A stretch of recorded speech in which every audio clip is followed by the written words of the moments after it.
I thought, okay, we have like $1.5 million. We're fine. Like, what else can this place need when we already running it good? Um, well, I think that lasted like a week.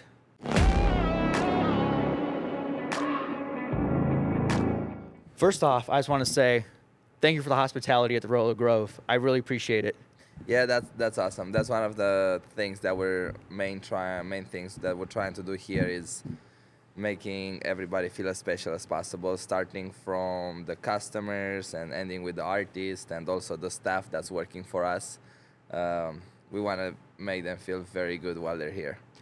When I reached out for you, I was expecting to do like either my house or like your house or your apartment, and then my dumb thought, wait, he owns a bar or a venue. We're probably gonna do it there, and luckily we're here. So I gotta Yeah. let you know this is the most unique place I've ever done an interview at. So That's thank you again awesome. for hosting it here. Well, I'm happy that you're able to make it too, so that's cool. Ladies and gentlemen, welcome to 402 on Out, and I'm currently with GriG. GriG, thank you for joining us once again. And for those who don't know him, he is I'm gonna go down this list. DJ, technically Yeah. a musician, right? Because you do Yeah. make your own music. Yeah, I produce music as well, so you could say producer as well. Been producing music for a couple of years. Didn't have that much time lately. I do a lot. I don't know. I just do a lot of stuff. It's really exciting. I'm always excited to learn new stuff. So I've been playing tennis, coaching tennis, producing music, DJing, promoting events. Now I started a new era into like owning a nightclub and managing a nightclub, booking artists as well. That is a huge challenge that I started, I think, 9, 10 months ago. So we're not even a year into that, but we're learning a lot with it. You're a jack of all trades, dude. Yeah, we're learning a lot. I don't know. I always like to study, I'm very passionate about learning new stuff. And sometimes if I do the same things over and over and over, it kind of gets a little bit bored. So I'm always trying to learn new things, do new things, which is exciting. So let's go all the way back to before music and being a DJ and owning a nightclub was like a passion of yours. But In my research, you're from Romania. yeah, yeah, And you moved to America at the age of 16. correct. So, are you able to share what growing up in Romania was like, and what growing up with your family was like as well? Yeah, yeah. And being in Romania, it's very different than being here. I've been playing tennis my whole life, so even when I was back home for 10 years, probably 6 years, 7 years old, all the way to 16, I've been playing tennis every day. So my focus during the first half of my life was just how can I perform better at tennis, how can I be a better tennis player, which was really cool because I learned a lot of new things playing tennis and doing like a professional sport. You learn how to be serious about certain things, you learn how to lose, or at least a little bit more about how to lose. You learn how to get back from when you lose. You have to get back if you want to keep playing. It's very interesting stats actually playing tennis. A lot of the times there's not big difference between the amount of points that you win and amount of points that you lose. So you can play a match and just win 3 extra points than your opponent, and the match can be completely opposite. It can be an easy match or a hard match. I I might not be right or on this one, but I think it's also possible to win less points than your opponent, but still win the match. You know what I mean? Which pretty much you can win a match by winning 20% of a match, just if you win the strategic points. So you definitely learn a lot while playing a professional sport. So I'm not really saying, oh, I didn't really learn much in that area, but the disadvantage that I would say I had was that you only do one thing, which is very different than real life situation, I would say, where you have to learn multiple things. You know, when I played tennis, my only goal in life and only focus was how can I perform better. I didn't have to worry about food, money, housing, traveling, surviving, taxes, any of these things, which you can say in a certain way I was privileged. I don't know, but it's just different because everything that I had to do, I had to just be good at one thing, which was playing tennis. Everything else was kind of taken care of. Now, when I came to United States, I came by myself too, so you really experience a big discrepancy because you're not with your family anymore that like is making food and everything for you every day, and you have to do a lot more things than just play tennis to simply survive, you know. So I learned a lot once I came to United States, and it was a big discrepancy between what I lived home and how it looked once I got here. But also I used a lot of the things that I learned while I was home. I used them here too. Did you come from a big tennis family? Uh, None of my parents really played sport. It was a little bit weird. I think more my parents wanted to play sport and they didn't get to play sport, so then they were like, oh, maybe our kids can play sport. I think I have a brother. He's 11 years older than me. I personally believe that he's a lot more athletic and talented than me, specifically sports. Unfortunately, he didn't play that much sports. He focused more into the school area and stuff. And I was the one who uh, performed more sports, which I feel like would have been better to be switched, but it's good the way it is, you know. Up to now, do you still play tennis whenever you can? Yes, I actually talked with a coach from UNL to help me get a little bit back in shape. He's a really great player and coach, and I think a really great thing for UNL and for Nebraska tennis in general is that there's a ex-professional player that was way better than me. I played professional, but I played entry-level professional. This guy played top-level professional. And a tennis coach doesn't require to be an ex-player. You know, it's not like you can say, oh, this coach is not good because he never played tennis before. I think a lot of the times an amazing tennis coach never played tennis in his life, actually, you know. But knowing and having a past career in tennis and knowing how it's to be a player, it tremendously helps when you're trying to coach another player at that level. So having a tennis coach that is an amazing tennis coach to begin with and also has a past professional tennis career, I think is amazing for Nebraska tennis at all, let alone that he's a coach at UNL team and stuff like that. And funny enough, the way I connected with him was I wanted to play tennis. I wanted to get back in shape a little bit. And I looked online to see who's the coach at UNL, mainly because UNL has one of the best tennis facility among all colleges, I would say. Maybe top 5 or 10 tennis facilities. So in my head was like, I'm in Lincoln. Why would I not try to play in one of the best tennis facilities here? And he was very nice, and when I searched him up, I figured out that he actually played the same tournaments that I played like 8 years ago. But he would play those tournaments to the point where he was like winning them or doing semifinals, and I was losing like second round of qualis.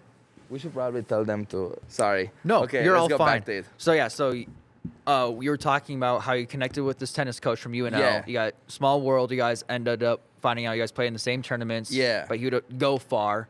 Yeah, yeah, I didn't go that far. He went much further than me. But then at the end, we played the same tournament, which I thought is really cool. He never knew of me. I was more the guy that would still be there to watch the other better players. And when I searched online, I saw his name, and then I messaged him, and I started hitting with him pretty often. And then that was really cool. That's awesome. Moving on from that, well, I guess not moving on. I kind of want to hear about your entry level professional tennis career. If you'd like to share a little bit about that, because I didn't know you were technically a professional tennis player. Yeah. So I played a lot. I played up to 16. My last year in Romania, 15 to 16-year-old, I started playing futures tournaments, which was the first rank of professional tennis players. And in order to qualify into those, you have to either have a high rank into juniors or get a wild card or play certain tournaments to win a wild card to play in those tournaments. So it's kind of difficult to get to play into them. Then, in order to be professional, I guess you need to have a ranking. So to get a ranking, you have to pass by qualies and win one or two matches on the main draw. Depends on the tournament. If a tournament is like not a big tournament, then you need to win two matches to win a point. If a tournament is like a bigger tournament, you only need to win one match to get a point. So I play professionally in Romania. The biggest difference in Romania is that I had a brutal coach that I mean, it's different in Europe and stuff. It's like different laws and stuff, but like the guy was like physically brutal, which is fine. But it makes you be really serious, and the disadvantage of it is that you play out of fear because you know that okay, if I'm not winning or if I'm not playing right or if I'm making this mistake, I'm gonna get like I don't know, I have to run a lot or beaten up or like I mean, you think beaten up would sound bad, but like it's not really that bad. You just get some rackets or whatever. I mean, still not acceptable in today's society in the United States, but Russia, Romania, that country is like all physical, you know, and it works for some of them. It doesn't work for everybody. Nevertheless, you play out of fear, which is a bad thing because you don't want to do something because you're scared of, you know. But it's a good thing in a way that you don't mess around, you know, like you stay serious because you know that if you're gonna mess around, it's gonna be brutal. So when I came into United States, um, I managed to play tennis without the fear, and I think that was the biggest improvement in my tennis career because for 10 years of your life you play out of fear. Like you miss a shot, you're gonna get punched. Like it's literally like boxing almost, you know. Now you come into United States, you miss a shot and nothing happens. The coach will have a talk with you, but a talk with you is nothing like getting punched for missing a shot. So then you eliminate the fear, and the second you keep everything you learn from the fear factor and you play without the fear, I think is the maximum improvement you can get, you know. So when I came here, my first 2 years, it was probably one of the best tennis years I got here, and that's when I played higher level tournaments. Um, I was also unlucky in a way, but it's fine. I had an injury right before qualifying to play U.S. Open, which was kind of like the biggest tournament of my life. So you qualify at U.S. Open just by being in the tournament. You make like 30K. Is like insane. You can lose. You can if you qualify to U.S. Open and you don't win one single point. You just show up there, be like, hey, and then leave. You get like everything paid for and make like 10 to 30K. I don't know exactly the price money. It changes every year, but you make a lot of money just for being there. That was one of the best tournaments that I qualified for, and unfortunately I got injured 2 weeks before it. That was really sad, but yeah. And after that point, I decided to kind of go to college, and yeah. But I played tennis. I came to United States for 2 years. It felt really good, and then I decided to go to college after that injury. Initially, I was gonna go to college for a year, and then go back professional once I fully recover. But then a lot of other things changed. So So did you move to America specifically for your tennis career? yeah, yeah. The main reason I came to United States was simply because back home there is 6 tennis courts. Like hard court tennis courts is 6 tennis courts. Here in the United States, there is 6 tennis courts for one high school that they can play for free anytime they want. So in Romania, there's 6 tennis courts in the whole country. My city had two, extremely fortunate. The other two courts, it was like 4 or 5 hours away. So if you're not born in my city, you have to drive 3 hours one way, or like super not accessible. And on top of that, in Romania for a tennis court, you literally, and we're still making fun of it because you literally pay for everything. You pay to rent the court. If you play at night, you pay extra for lights to have inside. If you play in the winter, you pay extra for heat. Otherwise, you're gonna play tennis in minus 20 Fahrenheit. Like, it's fine. If you play in the summer and you want fans inside the facility, you pay extra. And we always make fun that soon they're gonna charge even to put the net on. You know, we always say like, hey, if you take the net out and we bring our own net, will it be cheaper or something? Because everything financially and economically works different, you know. So you pay for everything. You want to shower in a locker, you pay like 50 cents, 20 cents to shower. So they charge for everything, which I think is very interesting. But supply demand, there's 6 courts in the whole country. They can do it because they get away with it because there's only 6 courts in the whole country. Now, I qualified to play Orange Bowl and Eddie Hare, which were 2 of the biggest tennis tournaments in USA. They're both in Florida. Eddie Hare is in Sarasota, Florida, next to Ellenton at IMG Academy, which I learned later that IMG Academy is bigger and it has more other sports than just tennis. Initially, I thought it's only tennis. And then the other tournament is in Miami, in Fort Lauderdale, and that's Orange Bowl, which is an amazing tennis tournament. These 2 tournaments are some of the biggest junior tournaments recognized worldwide, not in the USA. In the USA, they're big, but they're worldwide. 10-20% of the players are USA players. 90% of the players in these tournaments are from all over the world. When I qualified to play in those tournaments, and luckily I got the visa to come to the United States, I come here to play, and the first time I practice, especially in Florida, I see tennis courts everywhere. Like, you drive 1 hour, not even 1 hour, you drive 10 minutes, you'll see tennis facility, tennis facility, tennis facility.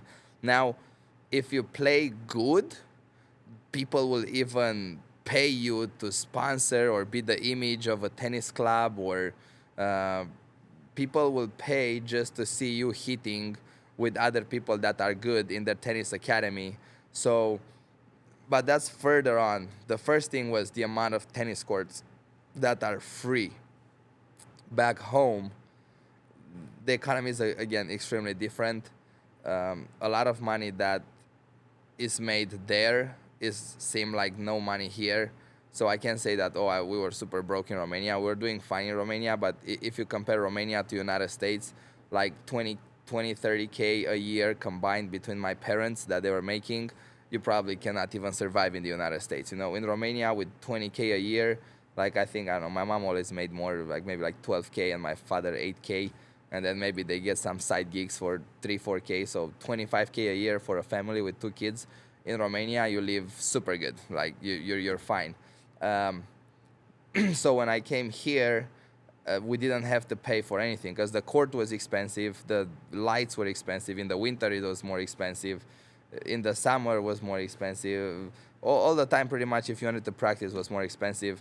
And no matter how good you play, nobody was like, this guy is a really good player, maybe we should give him a discount so other people train here, because there's only 6 courts in the whole country. So people will come to play at those courts anyway, you know.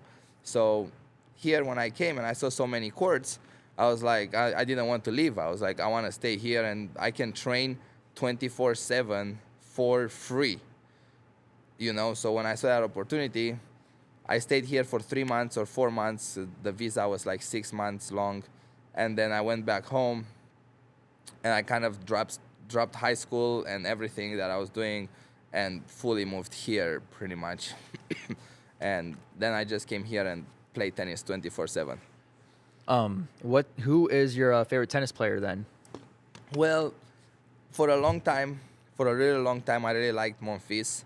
Gal Monfils is a guy from France. He's a very interesting tennis player. A lot of people say that he's not mature enough or he plays for fun, but honestly, I always looked up to players that are more interactive and showmen than the players that were actually professional players. So I don't know. I looked at Monfils. I looked at Kyrgios, for example. I was more into watching those guys and be like, how is this guys doing it? Like, how are these guys doing it? So, but yeah, all these other big players, there's a lot to learn from Djokovic, from Federer, from Nadal. Djokovic breaking records every single day on everything. So they're all great players. I never knew the amount of passion you have for tennis. This is actually kind of insane to hear. I'm learning a lot from just Yeah. you speaking about tennis Yeah. and how I didn't even know tennis was that big in America, but it Yeah. sounds like for you, America is tennis heaven compared to Romania. Yeah. Oh yeah, 100%, 100%. Especially state of Florida and state of Texas, the amount of tennis that is everywhere, it's unbelievable. And the main thing that they're doing at IMG Academy and a lot of other clubs is in the winter is really hard to train in Europe because it's cold, it's snow. there's I mean, if you calculate my situation in my own country, it's 6 tennis court in the whole country. But in the winter, there's maybe like 2 tennis courts that are covered. In the last 10 years, they made more. But 10 years ago, there was like 6. Now there's maybe like 20, 30, of course. And we got more tennis players. Like we got Simona Halep. We got a bunch of other guys that did very good, made a lot of money out of tennis and reinvested back in the country. So now the tennis is a lot better in Romania. But in general, in Europe, tennis in the winter, unless you go to Spain or Portugal, but Germany, France, Romania, Bulgaria, Greece, Cyprus, all those countries, and a lot more other countries, all have trouble to train in the winter. Now, in Florida at IMG Academy, if you're ranked top 400 in juniors, they give you free coaching and free housing and free food and free travel and free everything just to go train at IMG Academy for the winter season. And it's summer, you have unlimited courts, you have like grass courts, hardcore courts, clay courts, green clay courts, like everything you want, like tennis heaven at IMG Academy for 3 months for free. So everybody's kind of taking that opportunity. So it's really big, I think, the tennis in Texas and in Florida. Not that big in Nebraska, but in those states it's really big. You moved to America to be a tennis player or to focus on your tennis career, but now you are a DJ, a musician, and a nightclub owner. So, Yeah. can you talk about how that all started, specifically the DJ career? Well, I think it's all correlated in a way because even from tennis, from when I started, as I said earlier, I was looking up more to the guys that were showmen on the tennis court, which sometimes didn't achieve great results, achieved worse results in tennis career, but it was more interactive and more entertainment sometimes to watch them. Um, so that's kind of like one factor from the beginning. And then I was also looking up at the top tennis players like Djokovic, Federer, Nadal. I don't even know, a bunch of top tennis players. And all these guys, if you watch interviews with them, they, in my opinion, they all have a thing in common, which is no matter what they really go through, they still perform 100% and they much rather be on the tennis court than anywhere else. And they don't get affected. Like Justine Henin, which is a woman tennis player, for example. Her mom died, her father became alcoholics, beat her up, she quit, she became homeless, but she had no food, she starved, like really bad, sad stories. But no matter what happened, she played tennis.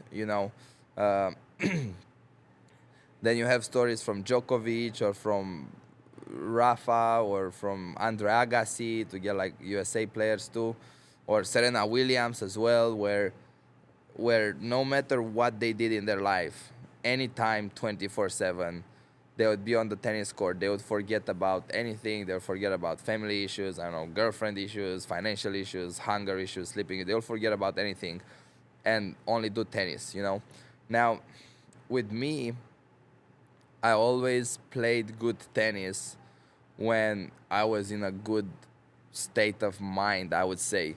So if I have if I if I had a place to stay, if I had a place to eat, if I don't know, if I was doing good emotional level, if I was getting along with my family, because it's been going back and forth a lot, especially when I stopped playing tennis and they put everything into tennis. We had some arguments, but based on how I was doing externally, fully affected my tennis game. And in a way, I was thinking that maybe I don't really love doing this. You know, maybe I like it a lot, but I don't really love it. And then all these other guys that you watch that achieve extreme success in tennis, they all say, "Oh, we fully loved this. Like we loved doing this more than anything in the world." You know, I don't want to put like family or like anything, but you know, a lot of guys were like, yeah, I love this a lot more than my girlfriend. I don't know, weird example. Or I love this a lot more than having a place to sleep. You know, I much rather have the opportunity to play tennis than have a place to sleep. So, and they didn't care because when you're fully in love with something, you realize you don't really care about anything else in the world. A lot of the people, I think, almost maybe everyone, not everyone, a lot of them experience it with an emotional connection with a girl or a guy or a couple. You know, a lot of the guys or a lot of the human being, when they form a couple, they're like fully dedicated to that relationship, you know. Now, a lot of successful people that you find out, they are in love with what they're doing.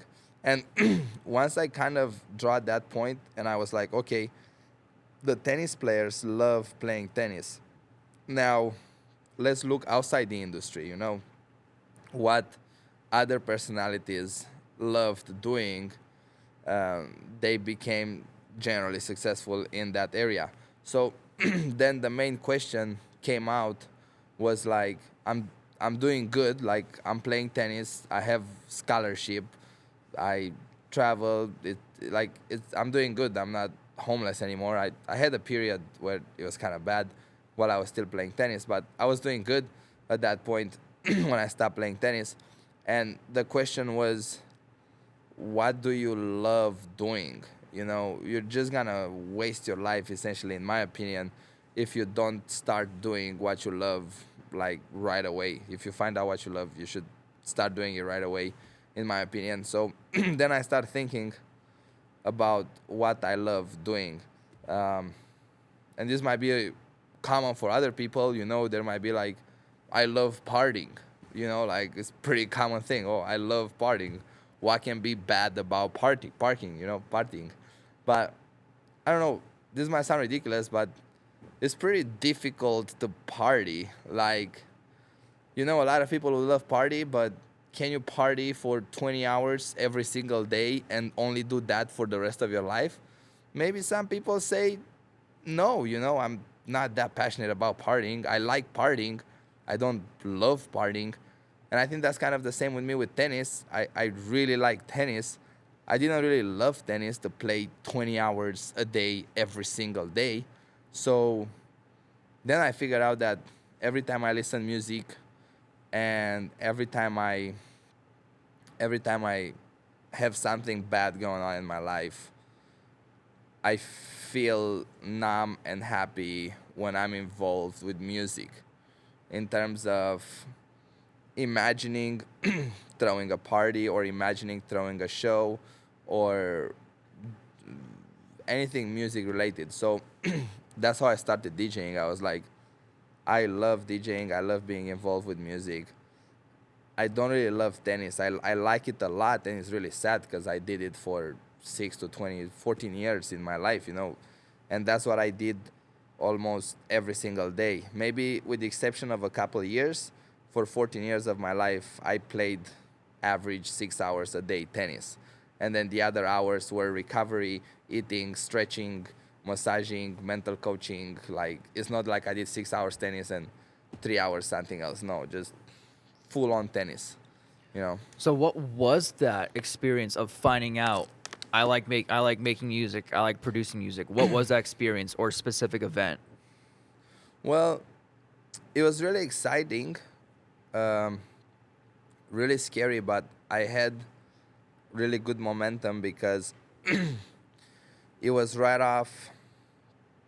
It was a really good momentum to be honest, because I had a scholarship at the UNO, and I had all my bills covered from February to August. So you have 5 6 months to figure out, zero expenses for 5 6 months. Just figure out a way to survive out of parties and throwing shows and stuff like that. So I was in a good state of mind.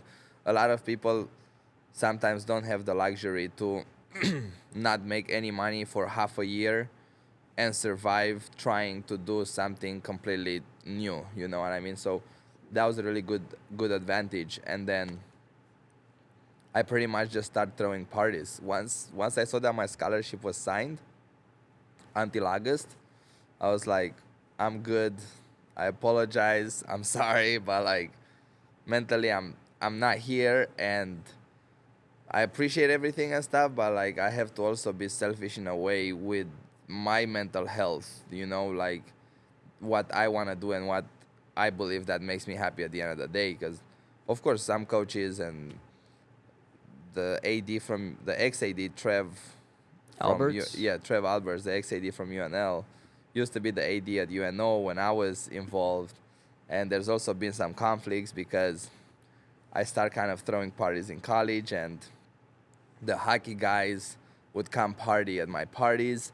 Then they would fall asleep drunk at the stoplight. They would get arrested, and then that's a bad image for the university, because the main thing people are investing into at UNO is the hockey team, and then the hockey team is all over the news arrested for DUI, you know. So, in my opinion, is the guy fault. I did not force him to drink and drive and fall asleep, you know, but he was like, hey, you're encouraging bad behavior in college. We don't really accept this. So I was like, oh, this is good opportunity. You guys don't like me. I don't like you either.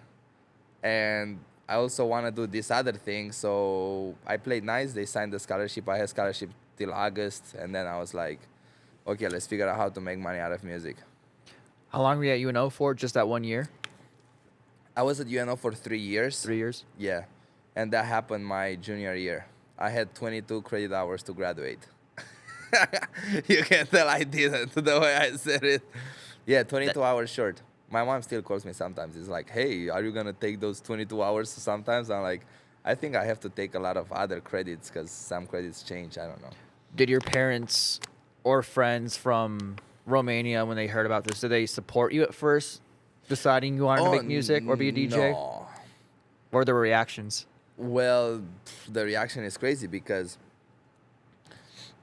the whole strategy behind my parents, first of all, like my family, was, okay, we're investing a lot of money they invest a lot of money in myself. We're dreaming for him to play professional and become a professional tennis player. But the worst scenario, he will still graduate college and we don't have to pay for college. So let's say to graduate college, or I don't know, depends on the college, you know, because you can go to community college or you can go to more expensive colleges. But if you say approximately, I don't know, hypothetically, let's say 200K to finish a college, probably it's less, probably it's more, I don't know. But let's say 200K of finishing college if you don't have scholarship, if you don't have anything, you know. Now, they were thinking, okay, we can put 200K in him to play tennis. Hopefully he has a chance to be professional tennis player and that pays off a lot better. But the worst scenario, we don't have to pay that 200K in college, you know. So the thought was like, the worst case, he graduates and because he plays tennis, you know. The best case, he becomes professional tennis player. And after they put all this money and all this work, pretty much all their investment in a way went to waste because I didn't even graduate college. So it was like a really bad situation. But my theory is that if you do what you love, nothing really matters. And it kind of helped in a way. I don't know if in my craziness helped or if it actually works, but in a way, it didn't really matter how anybody thought about me or anything as long as I do what I love. So it wasn't really that hard thinking, oh, these guys don't support me. And sooner or later, it became really successful with a club I found, and I was promoting there, and it worked out good. So I told you this earlier how Yeah. my very first night of going out, my mom taking away my curfew, me and a couple buddies went to Karma nightclub back in Yeah. Omaha. So can you talk? I'm assuming that's where your DJ career Yeah, began. yeah. That was the first when I started throwing parties, and I mean, I threw some house parties, being in a tennis team at the tennis house guys, and we throw up a couple house parties over there. And then those were free house parties, you know. And being an athlete, I got the newcomer of the year, I got player of the conference. I got a couple good results in college during playing tennis. I was ranked number 6, I think, Division 1. And I think I was also like the first player that played NCAA finals out of the UNO college in D1 because they used to be D2 before that. So I was really good friends with a lot of athletes. Now, you throw a house party, you invite a bunch of athletes, then everybody wants to come, you know, like all the other regular students want to come. So then it becomes like a successful, huge party. My promotional area was pretty much the athletes. As long as I get all the hockey guys, soccer players, basketball players, all those guys pull up at the party, then everybody's coming. We're having all a great time. Um, and mainly it was because the country where I come from and the city where I come from, there's like a lot of parties, a lot of parties. So I've been used with that, but I never really did it because I was constrained about my tennis coach family, blah, blah, blah. I had to play tennis. So when I come here, I'm like, oh, okay, all that things that I saw there, I can throw parties here. Um, then I got in trouble with the AD because people that were coming at the party were athletes that were getting in legal trouble. And then pretty much I decided to like not be on the team. I mean, it was kind of like they kicked me out of the team, but You I chose got to leave. I got myself kicked out of the team, I would say. Like, nevertheless, just for backup plan, I still signed next year to FAU. I was still the only UNO ranked player at the time. I was still top 20 in the nation. So like, I was still good to go almost anywhere and play line 1 or line 2 in tennis, any D1 college. So I had it figured out with tennis. But then once I got out of the athletic department, you know, there was nothing Trev could tell me like, hey, I'm out. Like, this is my last semester. This is my last 2 months. I'm out. And I start thinking like, we get 1,000 people, we get 2,000 people at these parties. If everybody pays $5 or $10, at 2,000 people, you can make $20,000 in one night. Theoretically, drinking, partying, dancing. You know what I mean? So being in college at 20-year-old, yeah, I had no bills, but thinking about, oh, only if I charge $5-10, I can make 20K, 30K a night. Now if I charge 20, 30, $40, now we're talking you can make $40,000 a night just partying, you know?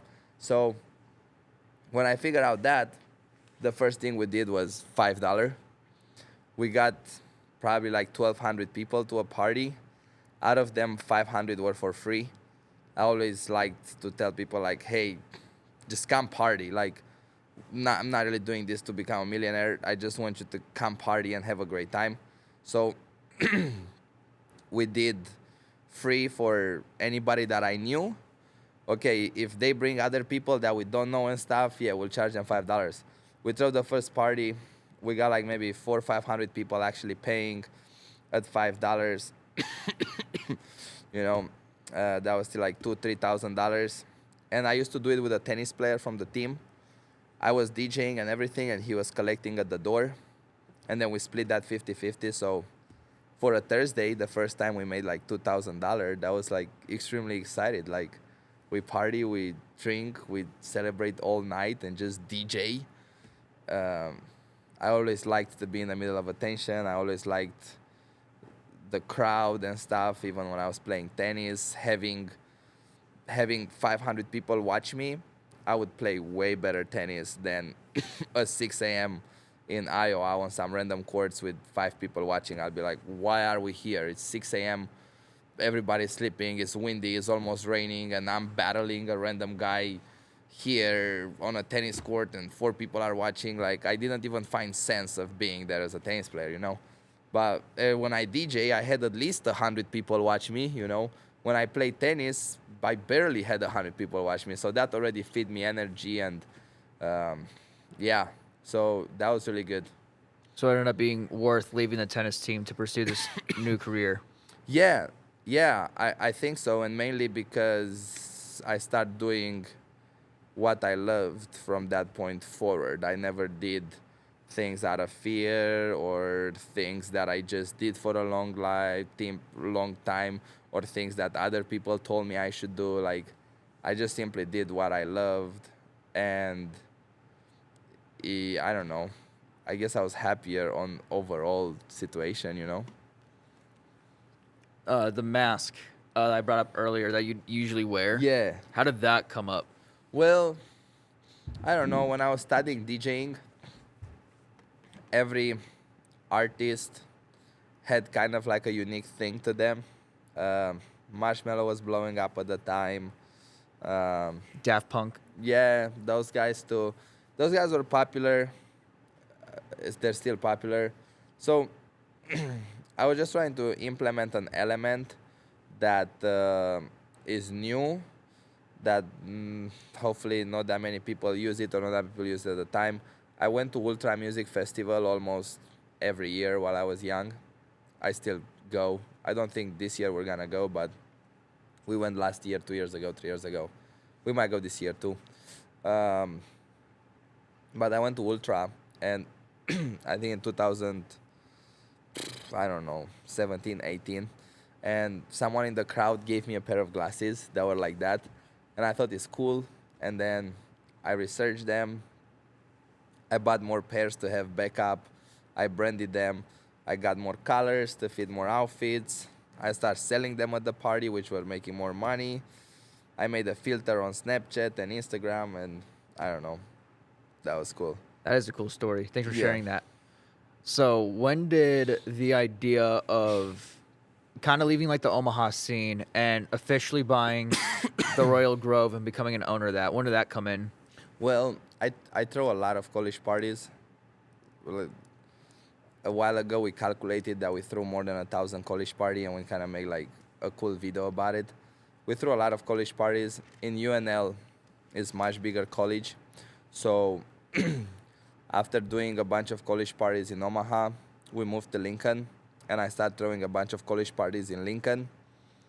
The college parties, when I used to do them like 2-3 years, and I was the performer and I was the promoter and stuff like that, did really, really well.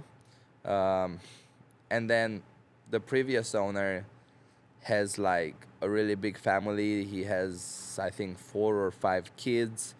And this business, particularly the Royal Grove, it was really, it was not really in a good shape.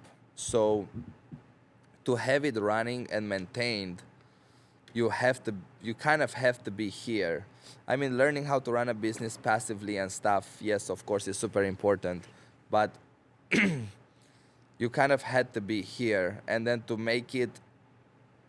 bring it back to life, you had to be here and have a lot of money to invest, or just have a lot of money to invest. Um, and the guy had another business, accounting business and stuff, that was really doing very good for him. And that really matched a lot better with his family lifestyle, you know? And me personally, I always been passionate about the parties. So when I throw parties here in the past before buying it, I was really passionate about everything. So I learned electrical here, the stage. I learned pretty much all the insides out. Sorry. So You're it good. was more of a. I kind of knew at least a little bit what I'm getting, you know. And the opportunity came on the table, and then we took it, and then we just start working a lot here. What was it like renovating the $2 million that were put Yeah, in it was here? like $2.2 million when I stopped counting, and then I think we went up to three probably, but we keep dumping a lot of money into it. How was putting in all that money? How did it go? Well, Because it was you were just telling me crazy. how you were sleeping here Yeah, some yeah, nights. yeah. It was crazy. Let me grab two waters. Well, we wow, that's a long story, but we had a lot of equipment. We had money saved, not to invest in this building. I had maybe around $200,000 saved to invest in my artist image and go on tour. And a lot of the equipment that you see in this building right now, I bought in it before to go on tour as an artist. Um, Things a lot change. In the past, the artist used to travel with the production a lot more often. Right now, it's a lot more economical for the artist to travel without production and outsource the production locally, so they eliminate travel costs, blah blah blah. So my idea of buying production to be a better artist was completely mistaken, mainly because if you want to be an artist, you should invest in your artist image, not in production, you know. But we had a lot of production already ready to go. We saved like 200,000, and I knew, I thought I knew almost everything inside out. And I also always thought that to really be an artist, I thought I had this conception that you kind of have to know how to play an instrument or have some music theory knowledge. Not really, you don't really need to, but if you don't know anything about music theory, you need to study a lot more, and you have to have some sort of talent in music. You can't, I don't think you can be an, and I don't know, it's just my opinion, but I didn't feel like I was really meant to be an artist, or maybe not yet, or who knows, maybe I'm still gonna pursue later on the artist career. But essentially, everything that I did up to the point of buying it made a lot more sense of owning a nightclub than being an artist, you know? I had a lot of production in stock. An artist doesn't need production in stock. An artist needs to be popular on social media and have music that is popular, you know? I had knowledge about programming all the lights and programming visuals and doing a dope show, like a showman more.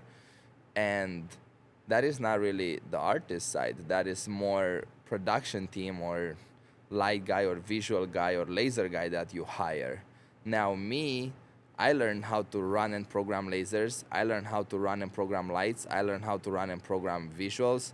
I learned how to run and set up production, do stagehands, which is I learned how to engineer stagehands, like and not engineer stagehands, engineer the setup of the production, because when you set up certain production, there's weights and there's like you literally have to engineer. You can't hang on a beam bar 5 pounds of screen, 5,000 pounds of 5 tons of screen, like.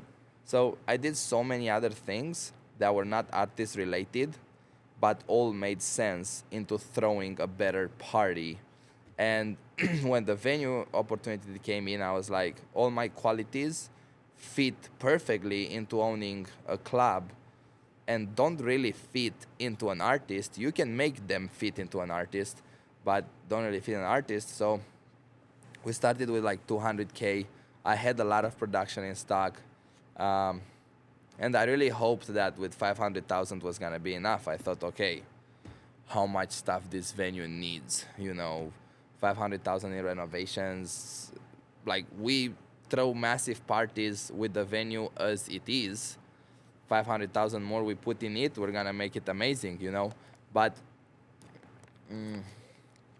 the first thing we bought it, we realized that 500,000 was not even close to enough.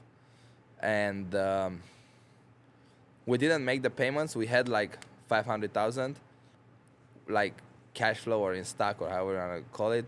But then when we realized how much we had to pay, it was somewhere about $900,000 in bills in the first 3 days of starting the transfer. So then I realized I don't have enough money. And then a lot of people were online, oh, this guy, rich, spoiled family, whatever. But I mean, we borrowed money from my family, which was extremely supportive at this point. I mean, there's still a big gap between once I quit tennis, they didn't talk with me for a while, then I started doing good and surviving and making good money. I mean, we had parties back at Karma with 2,000 people paying $30 average a ticket. So we had one night shows that generate $50,000-$60,000 in one single night. That was not Halloween or New Year Eve or anything like that. So we made $500,000 probably in the first year of throwing parties. So when my family was like, okay, we never thought this was gonna happen, then I started talking with them and I invested all my money in production. Long story short, we're back here. We have like 500,000. My parents borrow us a couple hundreds of thousands, maybe like 300,000-400,000. I don't even know how much I owe them right now, but it's a lot. And then my wife's family happened that was also very fortunate at the time. So they kind of matched what my family put in. So we had 500,000, and I think our families helped us raise probably another $1 million, which I thought, okay, we have like $1.5 million. We're fine. Like, what else can this place need when we're already running it good? Well, I think that lasted like a week, and some transactions didn't go out. So then I applied for more loans and raised more money and stuff that added up to $2.2 million. When I was like, I'm not even gonna count anymore. We're gonna get depressed.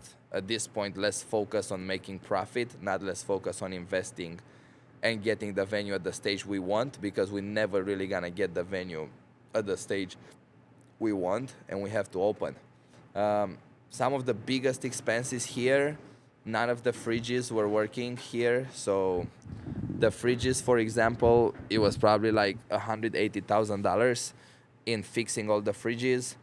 There was a $250,000 loan that needed to be paid in order to transfer the business. There was another 50 or 100 grand in rent that had to be cut up in order to be transferred. Rent that was due COVID times, so for a while ago.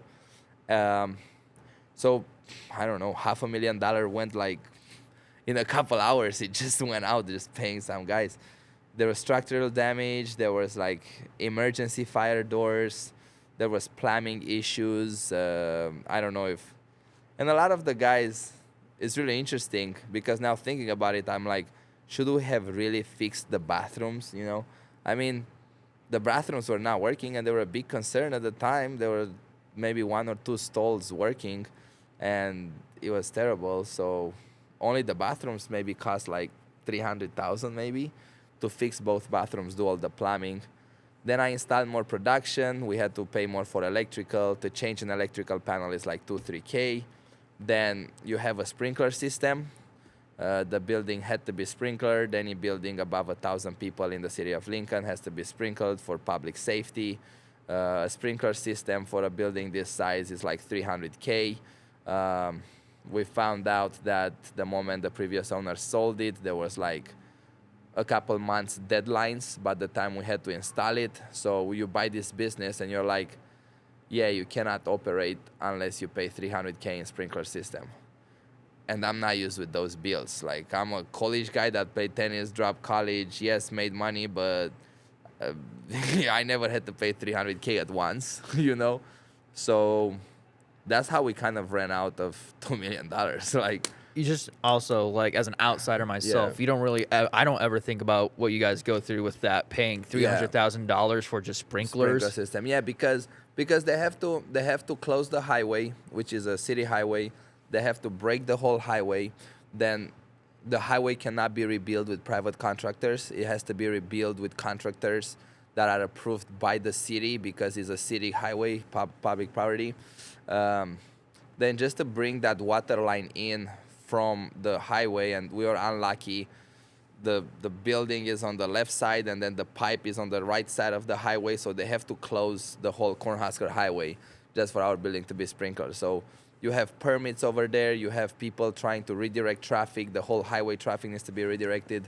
So the fees are just like insane just to get the water into the building.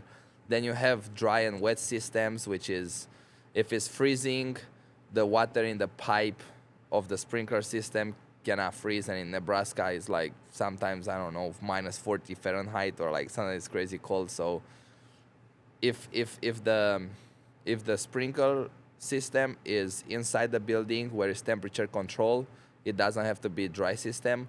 If the sprinkler is in the ceiling, then it has to be dry system because it gets so cold it would freeze in the winter, explode, and you don't want to do that. So yeah, there's a lot of expenses that have nothing to do with throwing a party or bringing an artist or promoting or anything, you know. Is all that hard work worth it? Well, the answer is extremely simple. If you love what you do, yeah, you never really feel like you work, you know. Um, we spend between me and my wife and my family and her family, we spend countless hours here. I think, in all honesty, I'm the one who's probably loving it the most. My wife probably doing to support, and the family also to support. But to me, I don't know. There's weeks that I sleep 10 hours in a whole week, and the rest I'm just here. And yeah, I don't really feel like it's working. Like, I love it, you know? So when you see yourself being like at age 50, do you still see yourself having that same love at that age, or have you I thought don't know. about That's interesting. have you thought long term about that? No, I didn't really think about it that far. And then I think now that you're saying it, I think it's kind of when do these people retire that they really love what they're doing? You know, there's tennis players that retire. There's Nadal that plays forever. There's guys that love it more. There's guys that love it less and retire after 2 years. Uh, Currently, I still love doing it. And sometimes when sometimes when you make like a commitment to do something, there's not really a way back, but it's really much better if you're going to make a commitment like that to do something that you love rather than forcefully make a commitment of something that you don't like, you know. um, there was a big commitment when we spent almost $3 million into renovating a building and sell everything and change your life 360 into owning a business and owning a venue. uh, you can't really, oh, half year in, we don't like it, we're $1 million in debt, or we just spent $3 million on a thing. You can't really quit until at least you make it back, you know. Let alone we're not paying ourselves yet. Like, I'm not getting paid, my wife is not getting paid. I don't have a problem not ever getting paid because I love doing it. Would be nice to get paid, but uh, I think she should get paid sooner than later. You know what I mean? I get what you're saying. I know we're running out of time, so I got two big questions for you. Yeah. First, so as of 2024, you were able to get big names like Shaquille O'Neal, Summer Rae, Afro Man, Yeah. Steve Steve Aoki. Aoki, yeah. How were you able to pull that off? Well, yeah, that's a good question. Sometimes, honestly, today I was like yesterday I was closing the year, and I was going over like taxes and everything and everything at the end of the year. And if you think about it, this year in March, so we have maybe 9 months or 10 months of booking artists. we never really did that ever in our life. I never book an artist rather than a local DJ or anything like that. Um, End of story. You pay them, like end of story. If you have the money to pay them, you pay them, but then you have to learn a lot on negotiation, putting offers. Just learn a lot. Honestly, we use ChatGPT a lot for a lot of things. Like we use that almost every day. We learn a lot from there, and just study in general a lot. I think that's where like countless hours of studying and trying and errors and making huge mistakes. Like we booked a Latin band that is 10 to 20K worth, and we booked them for $55,000. We didn't know, you know. We made a mistake. You know, you book a $55,000 act, it generates 5,000 in ticket sales. You lose 50,000 bucks in one night, excluding the operational cost, electricity, event staff, payroll, all alcohol, all that stuff. Like 50K just goes to the artist. Otherwise, they're not performing. So we learned a lot, like literally a lot. I think the last year has been a year that I learned probably the most in my life, which is extremely fascinating. Um, we learned a lot from the Shaq show, because like imagine this: we never really booked artists in our life, and then all of a sudden we book Shaquille O'Neal, which is a huge event. There was a good amount of things that went wrong with that show, but the key, in my opinion, is all the things that we learn out of that.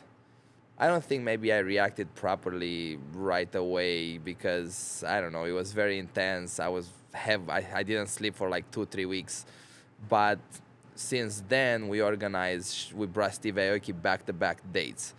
I personally think that is almost a worldwide record because if you look on his schedule, Steve Aoki is not performing 2 days back to back in the same city anywhere, let alone weekdays. You know, like we booked that Wednesday and Thursday. You could argue that he plays Vegas Friday and Saturday, but besides Vegas, he is not playing 2 days back to back in the same city. Now we managed to get that guy to play 2 days back to back during the week in Nebraska, which is like unbelievable. You know, like you dream about it, you never think that those things are true, but essentially you learn a lot and you need to come up with the money, which is a lot of money to pay this artist. So yeah. What plans do you have to make the Royal Grove better in 2025? Well, there's been a lot of things. There's been a lot of things that we learned in 2024. I think for the first year of ever booking artists, I think it's been extremely successful overall. And it's just super excited to think of, wow, if we did that, and because this is not me. This is me. This is my wife. This is our families. This is our employees. This is our bar managers, promoters. Like for a show like Shaquille O'Neal, we have more than 200 employees working one night. So, so just learning how to manage a team was a big challenge. You know, learning how to manage 200 people and everybody to know what they have to do. You can't coordinate that in one person. You need a chain of command and responsibilities and escalating problems to certain levels. But just learning that in 1 year, yeah, we lost a lot of money. Like this year, we probably lost more money than we lost when we bought the venue and put all that investment. And it's kind of a really weird position because we lost so money. We're still alive. We're still doing good in business. But the amount that we learned is really like priceless if you think about it. So now having a 2025 with all the knowledge from 2024, I think it's unbelievable. Like it's extremely exciting because when I was thinking, okay, what are we gonna do in 2025? I really had the feeling that we've been booking artists for 3 years. I was like, well, we've been booking artists for a while. What are we gonna do 2025? And then I'm thinking, oh wait, we only been doing this for 9 months. Now using all this knowledge, it's insane. And we have we have a lot of shows booked for 2025. Um, there's a lot to be announced. I think some of the ones that are, let's say, like, I don't know, not out yet, but the contracts are signed and everything is signed and it's ready to be released, would be one of them that we're a lot excited would be like Soldier Boy. Like, we would be super excited about that. I'm personally excited about G-Eazy, but G-Eazy, I don't know, some people are like not super excited about it, but I love it and I think it would be a great show. Young Gravy was another show that we worked more into like hip hop rap area. Then in terms of DJs, my dream always been to try to get Tiesto here. A lot of these guys, you don't really get them when you want. You get them if they ever feel like coming here. So like we've been working on Tiesto for more than a year. You never know. He could email us right now, be like, "Hey, I got this date open. Let's do it." You know, that was another big show. We've been also trying to get Marshmello, Chainsmokers. We've been talking with, and those are like some of the biggest guys in the industry. Martin Garrix was off the chart. We couldn't get that. Dom Dola and John Summit, they're really hot right now. So we want to get them, but there's just so much demand for them right now. So unless, and this sounds bad, but like unless they slow down a little bit, it's gonna be almost impossible to get them. But who knows, you know? You never know when a date opens. Um, and we really want to learn how to book in every single genre, you know, not only hip hop and Latin and DJs. The goal is to have a huge show with a huge artist in complete different genre. And yeah, there's a couple that I missed because we talk with a lot of agents and stuff. Another one we've been working for a couple months would be like Gente de Zona, which I'm a really big fan of Cuban community. I love Cuban music. And these guys, Gente de Zona, they're like the king of Cuba.